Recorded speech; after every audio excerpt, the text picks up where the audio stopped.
네, 미국 주식 투자 전략 세워보는 시간입니다. 타이거인베스트 황윤석 대표 나와 계십니다. 안녕하십니까? 안녕하십니까? 자, 방금 김현서 아나운서의 멘트가 계속 귀에서 맴도네요. 네. 정말 어디까지 오를까요? 네. 자, 미국 증시, 다우지수는 아쉽게도 하락하긴 했지만 S&P 500과 나스닥 지수 오늘도 강하게 올라와줬는데요. 네. 전반적으로 어떻게 보셨습니까?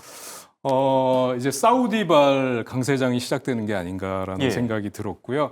거기다가 이제 좀 달리는 말에 채찍을 가했던 게 역시 CPI 결과 발표가 그렇죠. 아니었나 이렇게 싶습니다. 그래서 CPI 쪽에서 보면 앞서 브리핑을 해주신 대로 전월 대비 0.2%, 그다음에 연이율로 따지면 2.3%인데 이게 이제 2021년 이후에 4년 내 최저치였다. 그렇죠. 그런데 이제 이게 5월부터는 관세가 반영이 될 가능성이 네, 있다라는 맞습니다. 얘기가 나와 있습니다. 그래서 좀 더 지켜봐야 될 것 같고요.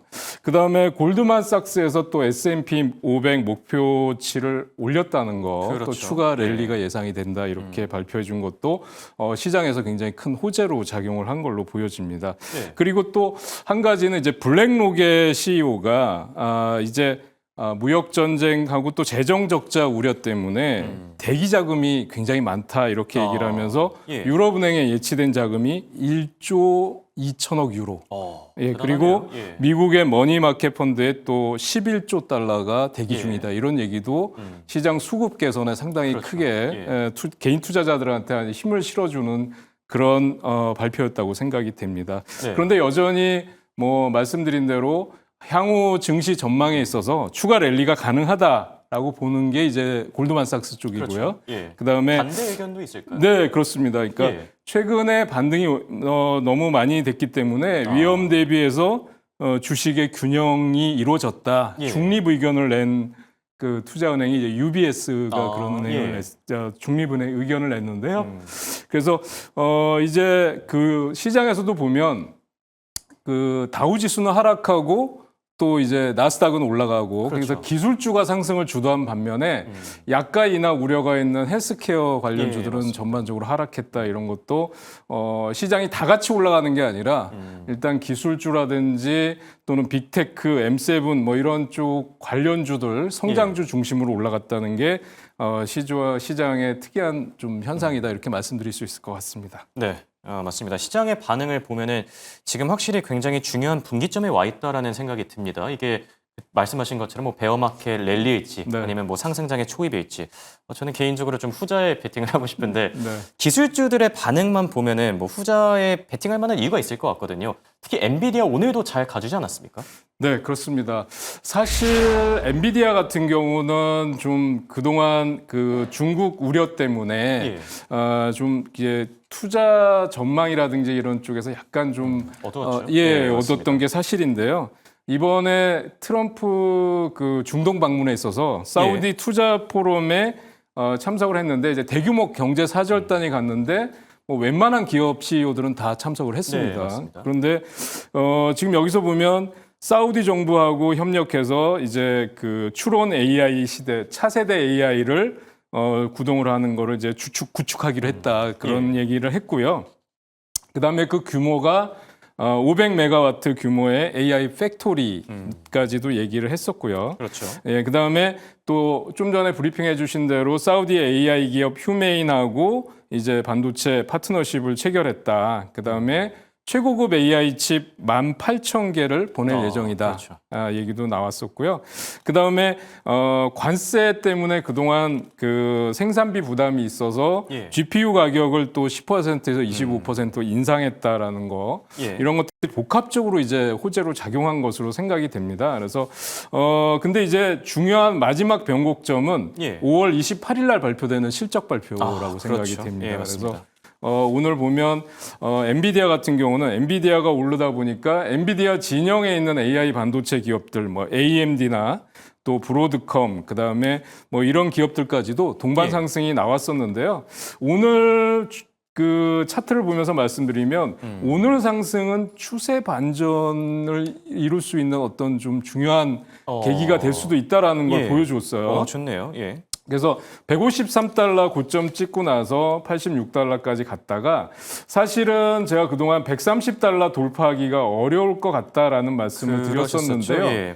그래서 오늘 보면 의미 있는 129달러 맞습니다. 정도에 예. 끝났어요. 딱 그 119.9더라고요, 심지어. 네, 그렇습니다. 예. 그래서 지금 여기 보면 135에서 150달러 부근에 상당히 매물대가 좀 두텁게 형성이 돼 있는 걸로 보여지는데 이걸 돌파할 수도 있겠다라는 생각을 하게 됐어요. 그래서 이제 아까 말씀드린 수급적인 논리, 그러니까 그렇죠. 대기 자금들이 예, 맞습니다. 있다. 그다음에 개인 투자자들이 지금 공격적으로 투자를 하고 있다. 이런 점들을 볼 때 5월 28일 날 실적이 만약에 시장 예상치를 상회하거나 아니면 가이던스가 나쁘지 않다면 그렇죠.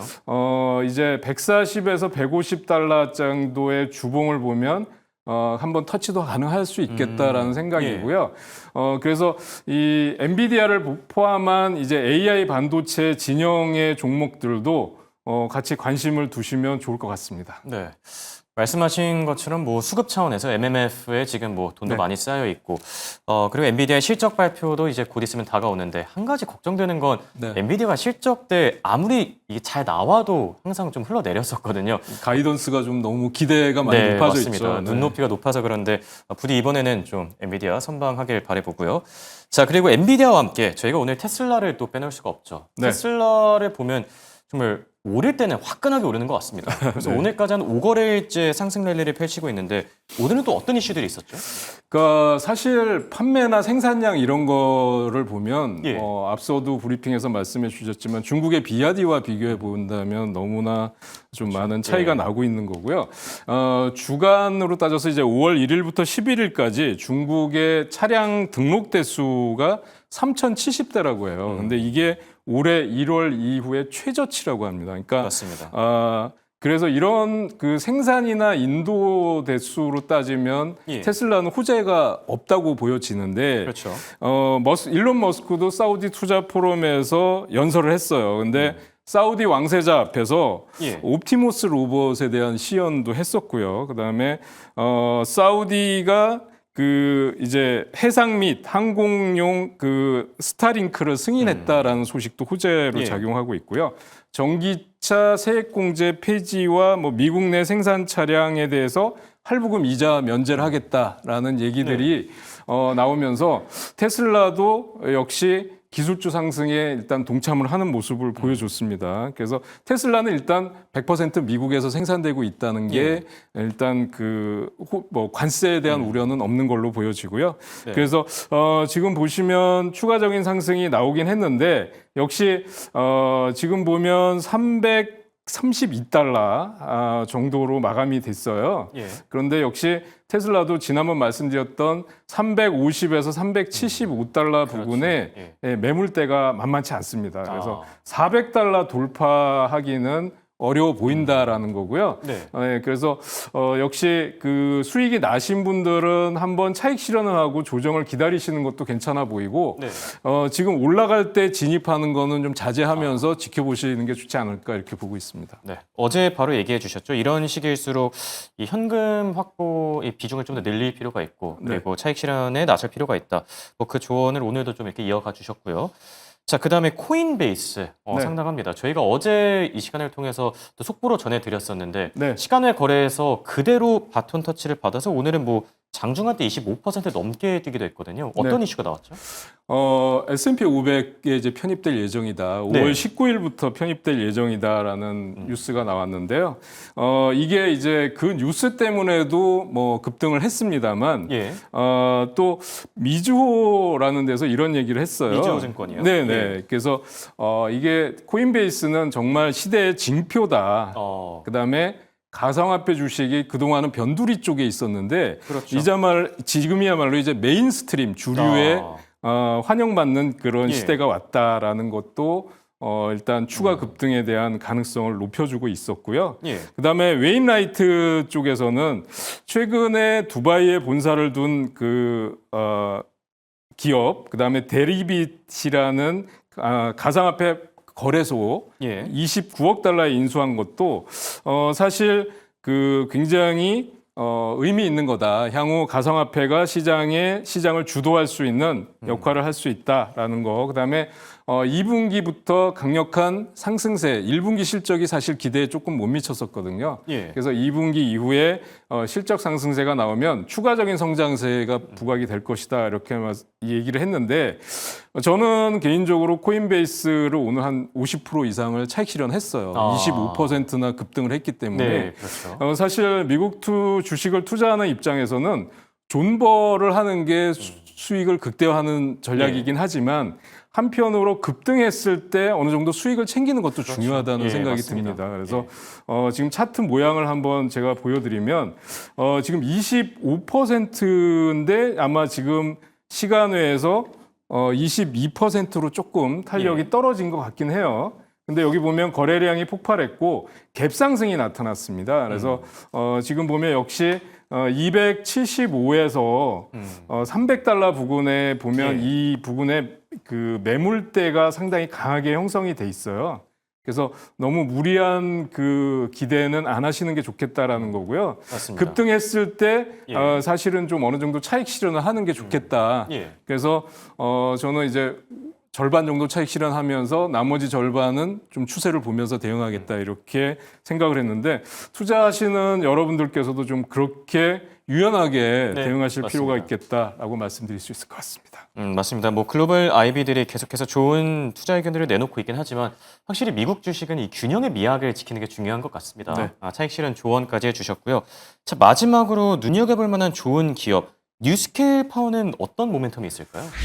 지금 이제 그 AI 반도체가 이제 본격적으로 상승을 하게 되면 전력 문제가 나오잖아요. 그러면서 이제 원전에 대한 얘기들이 나오는데 뉴스케일 파워가 얼마 전에 이제 어젠가요? 트럼프 대통령이 행정명령을 통해서 원전의 발전 용량을 4배 이상 확대하는 걸 검토하겠다라는 발표를 했어요. 2050년 정도. 네, 그렇습니다. 그래서 이 뉴스케일 파워는 원전 관련주들이 대부분 실적이 좀 부진한 데 비해서 1분기 실적 매출이 일단 예상치의 869%나 급등하면서 나왔고요. 상당하네요. 네, 주당 순이익도 11센트 마이너스인데 적자인데 예상치보다 하회하면서 실적이 개선되고 있다라는 얘기가 나왔습니다. 그러면서 이제 급등이 나왔는데요. 뉴스케일 파워와 오클로 그다음에 비스트라 에너지 이런 종목들이 이제 전력 수급 그다음에 또 원전과 관련된 AI 반도체 관련주들로 주목해서 보시면 좋을 것 같습니다. 알겠습니다. 오늘도 좋은 말씀 감사합니다. 지금까지 황윤석 타이거인베스트 대표와 함께했습니다. 감사합니다.